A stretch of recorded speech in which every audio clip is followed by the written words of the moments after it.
distributor. We've been going on for 20 years this year. It's our 20th anniversary. We've been in the Bay for a long time now. This is our warehouse space. It's not open right now, but if you ever want to come by on a weekday, you can come in and browse. We are here, of course, with Breeze Harper, who's going to be talking to us and I think reading from her new book, Sistah Vegan, which we're very excited about. We've got copies in the back for you to grab. We also have catalogs and some other AK books over on this table over here if you want to check those out. And so please join me in welcoming Breeze Harper. Thank you very much.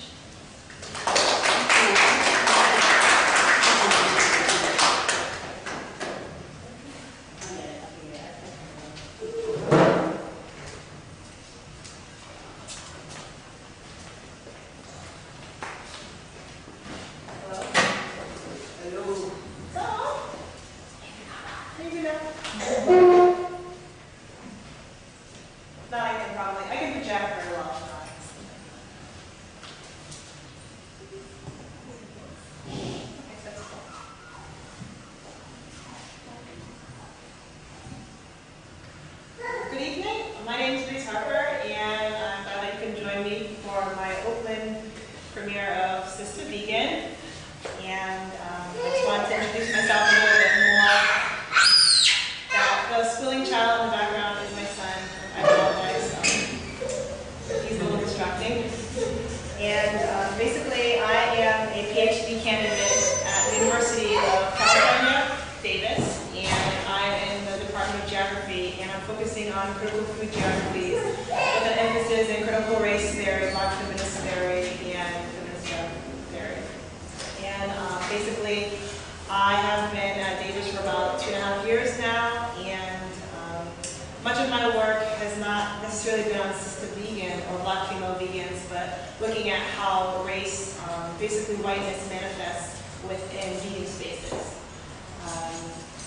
And I'm actually deeply intrigued by a phenomenon that I see in the United States, is that there is a stereotype that veganism is a white middle class lifestyle. And I find it interesting that when I look at the mainstream titles in the store that focus on veganism, that there's no critical reflection on what does it mean to be raced or gendered in a certain way in this country, and then how that affects how someone understands or practices veganism. So about 5 or 6 years ago, I was diagnosed with a fibroid tumor, and I did not want to go the allopathic route, and I did not want to just accept that I would maybe be like my mother, who at the age of 34 had a hysterectomy due to a similar problem with her uterus. And one of my colleagues introduced me to a woman named Queen Afua, and she practices plant-based diets, and she teaches women, usually women of the African diaspora, how to cure their uterine health problems through plant-based diet. So for me, my introduction into veganism wasn't necessarily first animal rights first. It was through a woman who was of African descent who understood that Black women have environmental racism, legacies of colonialism and slavery that manifest on their womb as what she believes is fibroid tumors, heavy bleeding, and infertility.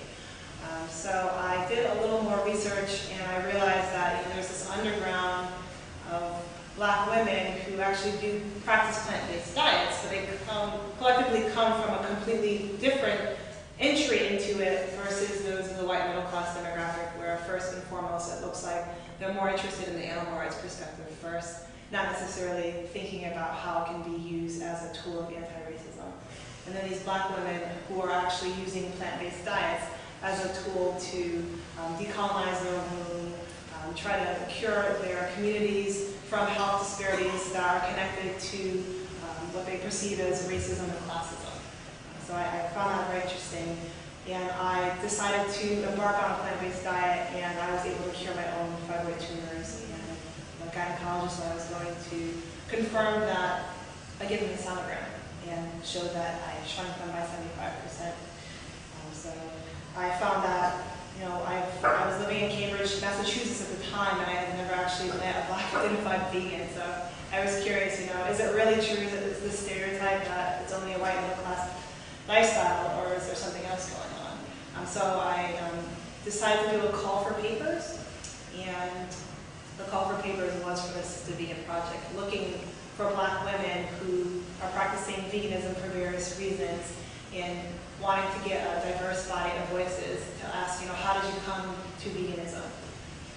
Sexuality, health activism, animal rights, environmental sustainability, health disparities activism. These were very many themes that ran through the contributions that came to my inbox. At the same time, I noticed that most of the women were consciously aware that I'm a black woman in this country, and this is how my racialized identity experience has literally shaped how I understand veganism or practice it. So that's kind of where I'm coming from with the Sistah Vegan Project.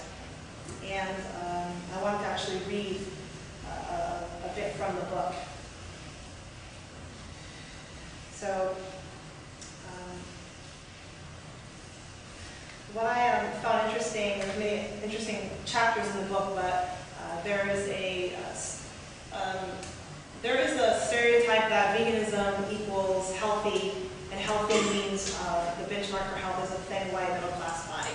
And in the last chapter of this book, there's a dialogue amongst women on the Sistah Vegan listserv that actually talk about the problematics of what does it mean in at least America, where there are images of vegan bodies, and it's usually white, thin, young, able body.